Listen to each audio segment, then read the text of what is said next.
Hello, it's Ted Dabrowski here from WirePoints, and I'm joined by my partner in crime, Mark Glennon. And for this end of year time, we've decided that we're going to focus on 2022. What else, what better to focus on than the next year? 2021 was a rough year, very difficult, complex in so many ways, and it's behind us, but not really, because much of what's happened this year will carry on into 2022. And I think that's a big part of what we'll talk about.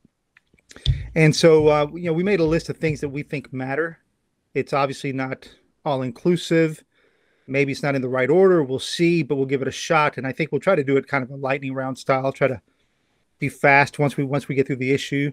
We'll move on to the next one. Obviously, there's a lot of overlap in issues, so we'll have to handle that. And but before we do that, Mark, you and I talked, and I know that you have one overlying theme that you look at for next year. So why don't you open up with that, please? Yeah, Ted, I really see this in catastrophic terms, as many Americans now do. America is being destroyed by its own government, obviously, and so is Illinois. What are the real underlying causes of that? When you think about it and look at the polls closely, it's really no more than a quarter or a third of Americans that adhere to the radical left regime's views on the issues that are tearing the country apart. You know, the things like open borders, critical race theory, bad handling of the China and Afghanistan situation. The really threatening ones to America and to the state of Illinois are held by a minority. A minority, however, is able to control the Democratic Party and thereby control the government. How is that possible? My overview is that to consider the four horsemen of America's apocalypse. To reverse this in 2022, we got to think of stopping these four forces because they enable that small minority of people to control the government. First, it's the educational system. We've talked about that frequently. That may be the most intractable because it's going to be very difficult to get the radicals out of the educational system, particularly out of higher education. Parents have begun standing up to that at the local level, but that's still going to be a challenge. Second, the national corporate media. They distort, they control narratives, they often lie with impunity, constantly, regularly. And much of the public still remains beholden to what they say. They listen to CNN and the likes without any critical thinking. National Public Radio, New York Times, Washington Post, MSNBC, they are part of the problem. Next is the big tech platforms, which of course enable them. Unquestionably, their influence helped turn the election in the past with rigging the narrative and suppressing stories that shouldn't have been suppressed. Polls have shown that the Biden emails from his son and brother would have been enough to turn the election. It only would have taken 30,000 votes in a few key states to have done that.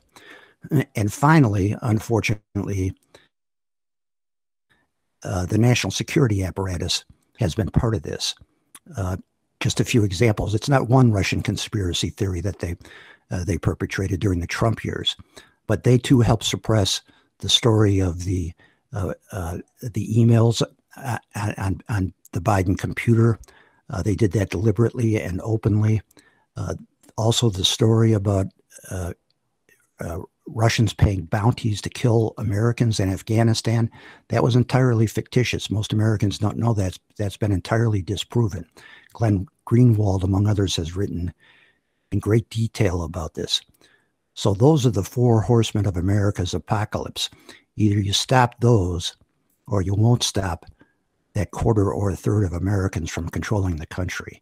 And I'm hoping that as a resolution for next year, that Americans who want to see the country return to normalcy. Keep that in mind and keep those enemies in mind. Well, Mark, you bring up a point that's hard to figure out how it flips. We've talked about Illinois and how it needs to be changed, and what are the triggers that eventually bring about change, and it's hard to see them. In many ways, you might think that something like COVID and the pandemic could have been a change for the good of the country in Illinois, but instead it's brought out what you and I might say the worst in many groups. So that said, Mark, we'll touch on a few of those issues as we talk about Illinois. Certainly the educational system. Of course, we talk a lot about media. So I think I had a list here. I've got a list of quite a few things, but let's start out with, I moved one up based on what you just said. Let's move up federalism, because federalism has become a huge issue in the last couple of years. And again, COVID again is the instigator of why federalism matters, or maybe it doesn't matter anymore. So why don't you run us through that a little bit, because that's issue number one here. Well, I'm more optimistic, perhaps, than you, Ted, and this is actually a good example. Of course, the problem is that Democrats in Congress and Joe Biden were trying to federalize a long list of things that traditionally have been under state control by dumping huge amounts of money. It's now up to $180 billion that have come into Illinois, federal cash, over the last 18 months.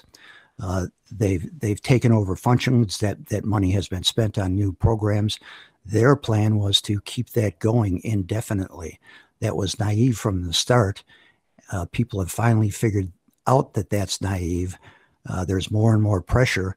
And I think most recently we saw that in the defeat of the so-called Build Back Better plan. There is no way that this money could be sustained. Even the Federal Reserve has finally woken to the fact that their lack of discipline has heavily contributed to the inflation that is now a major issue. They've announced a more rapid cutback in their funding of this attack on federalism, and they've essentially been a large part of the source of revenue for that, some $3 trillion created by the Federal Reserve Board over the last 18 months. So I see some hope there.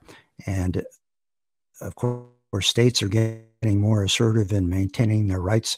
Texas has taken upon itself to build their own wall. Florida is taking steps to ensure that illegal immigrants don't come into Florida. More and more states, I think, are going to start standing up against this, the usurpation of their power. And I think courts ultimately are going to support them as well. Yeah, I'd be in agreement with you on most of that. It is going to be a big battle as the two sides, whatever you want to call them, two sides battle each over that. But it spreads into education, for example, whether it's the education, maybe more spending out of the government, certainly more entitlements, more basic income ideas. It's going to be the big battle over time. But I think it's the one to watch out for. The good news is that when money runs out, it's hard to perpetuate what they're trying to do. The question is, how much damage did they do in the meantime, and how many programs do they create that, create more dependence and take away the power of the individual, not just the states, but the power of the individual as well. Yeah, their open plan was that they thought that once people got hooked on these programs, and both the city of Chicago and Cook County have guaranteed income programs, as you know, small pilot programs funded by the federal government. Their thought was that once people get hooked on these programs, there's no going back, and that even Republicans, if they retook Congress, would be forced to continue the funding for them. That's not happening, and you see pushback even in Chicago on that guaranteed income program. The money's just not going to be there, and the support across most of America is not going to be there. So on this one, I'm fairly optimistic that the corner can be turned. All right. Well, that's keep an eye on federalism. It matters because the amount of money that came into Illinois really messed up many things here. Well, let's go to the big one, Mark. The 2022 election in Illinois. It's going to be a big one. Governor Pritzker, his has held his 3 years now. He has to hold the fourth one, and he will continue to campaign on the things that he says he's done well. But you've got four Republicans, maybe five, maybe six, but four who are for sure we're clear about. And the question is, in I think in your opinion, my opinion, Wirepoint's opinion, if we say that there's many things that have been done wrong in Illinois during COVID, before COVID, with the finances, with the schools. I think we have a long list of the length of the mandates, the disaster proclamations, 24 in a row, 30 days at a time, nearly 2 years of that. So I think there's an opening for a challenger. We could say Democrat or Republican, but it's not going to be a Democrat. So let's say a Republican. There's a challenge. There's an opening for a Republican to make the case for the way the state's being run is the wrong one. And it's, essentially we can say it's the same thing that's been perpetuated over 20, 30, 40 years. The question is, can somebody, poke a hole in what's going on here in Illinois and flip it?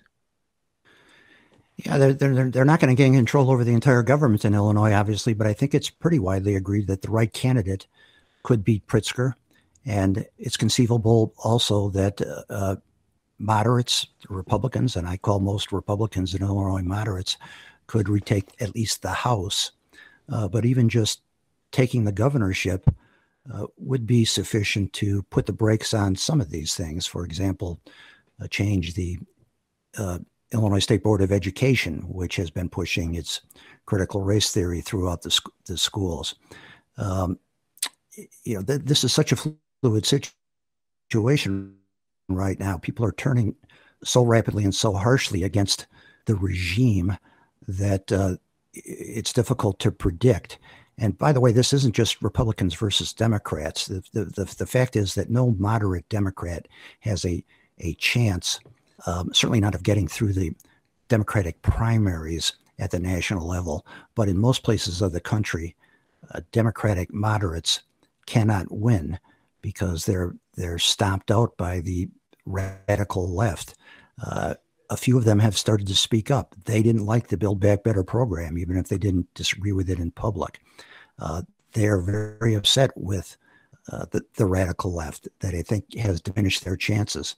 Here in Illinois, it's the same thing. Who wouldn't want to see some of the traditional moderate Democrats that we've had in the past as a replacement for the modern left? They were far more rational and realistic than those in power now. So, again, there's some cause for optimism here. And, I joke that I've been considered myself a JFK Democrat since I was too little to know what it meant. Today, it doesn't matter what it means because there's no such thing. But I'm hoping for a resurgence of them and some more moderate voices within the Democratic Party. Well, yeah, I mean, if you take the issues, right? I mean, if you think about crime, let's just go through a few issues. Crime. I hate to do sides because it's like you say. I don't know how much of this is Republican, Democrat versus whatever you want to call it, right, wrong, but take crime. One group treats criminals as victims when criminals should be treated as criminals. One side or one group, if you want to call it that, is ready to close schools as quickly as possible. The other one is fighting for keeping schools open. One wants lockdowns. The other one wants, businesses to be able to fight through and strive through a difficult period, with everybody using, their own precautions, their own choices. The list goes on and on. Same thing with masks, with vaccinations, with everything that we've seen over the last 2 years. And so it's a pretty stark difference. And the question is, can Pritzker defend what he's done? And he's going to package it really, really well. On the face of it, he sounds great, right? He's managed quietly and without a problem COVID. He's going to say he's made Illinois one of the most ecologically friendly states in the world. He's going to say that he's managed the finances and he got 2 credit upgrades. after Rauner destroyed the state. So there's going to be he's going to paint a pretty picture of himself. Yeah, And then the question is, he had an can op-ed just this the week. competition do something about that? He had an op-ed just out just this week in the State Journal Register, which I think is probably an outline of his campaign strategy. And it's just that he's claiming a balanced budget, setting the course right on the state's finances, and of course, blaming Rauner for everything. Well, that has worked in the past. Will he get away with it this time? Those are all whoppers, of course, but maybe he will. He's counting on a press that's pretty compliant and isn't there to criticize him on this. We'll sure challenge him on the facts. Some others will. Will that message get across? So I guess we'll have to wait and see. Yeah, you've got you've got four candidates. You got Jesse Sullivan, you got Paul Schimpf, you got Darren Bailey, and you got Gary Rabine, Republican candidates who've been named so far. I don't think we know that we know them all in some form so far from either what we've heard or what we've through dealing with some of them. But I think it's too early to say who exactly has got the platform to beat Pritzker, who exactly is going to get the funding to beat Pritzker. There's rumors of Richard Irvin, mayor of Aurora, coming out and getting big support of Griffin, but nobody really knows those are all rumors. Nobody knows what's true. And so I think it's going to take a while for us to figure out where that goes. So, of course, that's the big news and everybody's going to be covering that. So I think we can move on to what I think is the next interesting thing, something you covered and got some good bit of attention on, and that's Pritzker for president. Is that a possibility? Who could imagine that? But tell us about that. Well, people here in Illinois found that laughable, but you have to view this through the lens of considering just the primaries for the presidential election. And there, that quarter or a third of Americans is dominant. It's no secret among political pundits that you have to be far to the left to win those primaries for president. And if you consider the possible people for winning those primaries, Pritzker fits the bill. You check off the boxes. He has stood up for every far left issue there is, with not a single exception. And in fact, as we covered, the Biden administration has even held up Illinois as an example of the kind of progressive paradise that it wants for the country. So you can laugh at his electability in a general election or what kind of president he would make, but as a candidate for in the primaries of the Democratic Party, especially when you consider the alternatives, there are none. The Democrats have a very light bench. It is not at all laughable. And the New York Times, of course, reported that Pritzker's name has been in discussion. Pritzker says he has not initiated any of those discussions, but says he has been approached about this. I don't think there's any question for those of us who have followed him that that's something that he's had his eye on from the start. So we'll see. And there's all kinds of things that can happen in the meantime. I don't think that Joe Biden is going to make it through his full term. There's serious talk that Democrats may want to push out Vice President Harris because she's polling even more poorly than Biden is. If that happened, the Democrats would have to nominate a replacement for vice president, subject to the approval of Congress. Congress would, for now, a Democratic Congress would make that decision. But why wouldn't Pritzker be as good a choice for that as anybody through their lens? It's very possible. That's fascinating. In 2022, there's also a big issue on the ballot for Illinoisans. And that's a new amendment, and I always struggle to know what to call it. I can't remember what the formal name is, and I should have looked. But basically, on the ballot in Illinois, will get to vote on this. The question is, should Illinois give the Illinois unions, from what we can see, it's both public and private sector unions, the powers to collectively bargain and more and enshrine that in the Constitution? In other words, we have a lot of laws that give Illinois unions some of the biggest power, especially the public sector unions, the biggest powers in the country. It's almost unmatched in the U.S., but we would enshrine most of those powers in the Constitution, and that makes me shudder when you think about the pension protection clause, which already has tied the hands of Illinoisans, the government, etc. And now you put that in the Constitution. Yeah, how the heck do we ever manage out of our fiscal problems? Or I guess the only way to manage out of our problems would be to eventually collapse because there's nothing to stop the freight train. Yeah, and nobody understands. It's a massive, massive thing. And nobody understands this amendment at this point. It's going to be a huge issue. We will do our best to make sure that people understand it. On the face of it, it appears just to be an attempt to assure that right to work efforts never gain any traction and are outlawed under the Constitution in Illinois. But they really botched the wording of this, or maybe they didn't botch it, intended to go far beyond that. But what it effectively would do is make everything subject to collective bargaining, even where there is no union present. This requires some explanation and a dissection of the text of the amendment, which we will be doing.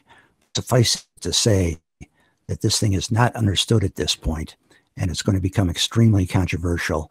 I mean, I wouldn't be surprised if the Democrats ultimately try to pull it, because they're going to realize that they botched the wording of this so much and have created what I think may become a firestorm over it. So we'll have to wait and see on that. We haven't written about it extensively yet because it's so far off, people will forget about it. But we and others will be doing that, and I'm confident that other lawyers, neutral lawyers, legal experts are going to back up what I say, that it's just a monstrosity in terms of the way it's worded, with vast unknown consequences. Yeah, I'm going to predict that unless they pull that off, it is going to be a firestorm.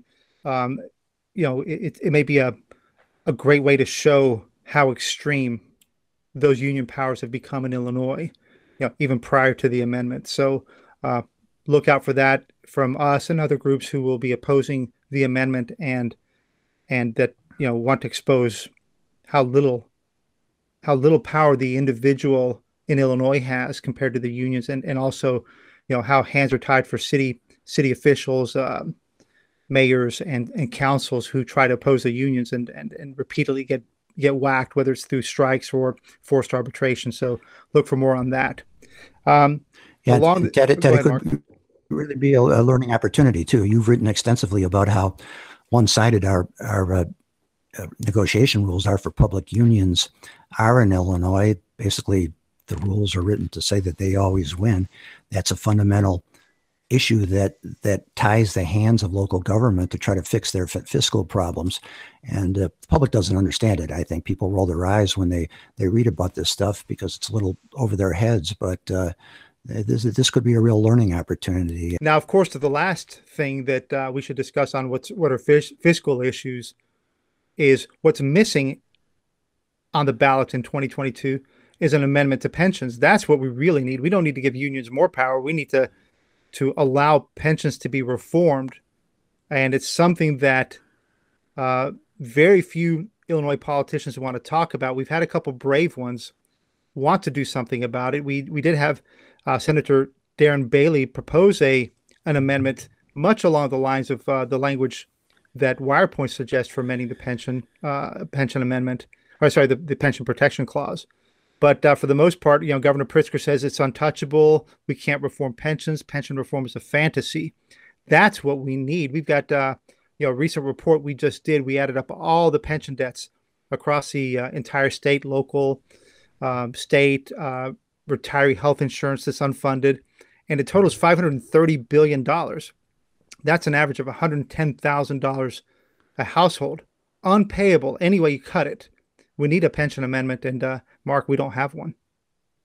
No, unfortunately, there are some Republicans, fiscal conservatives who otherwise are good legislators who are afraid of this issue. They think that they've looked at polls that seem to indicate that this is not a big issue, and they want the state just to pay these things in full.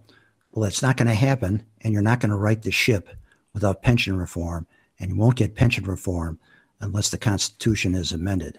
So we're going to keep writing about that issue. It's that simple. So we try to stick up for the policies that we think are right.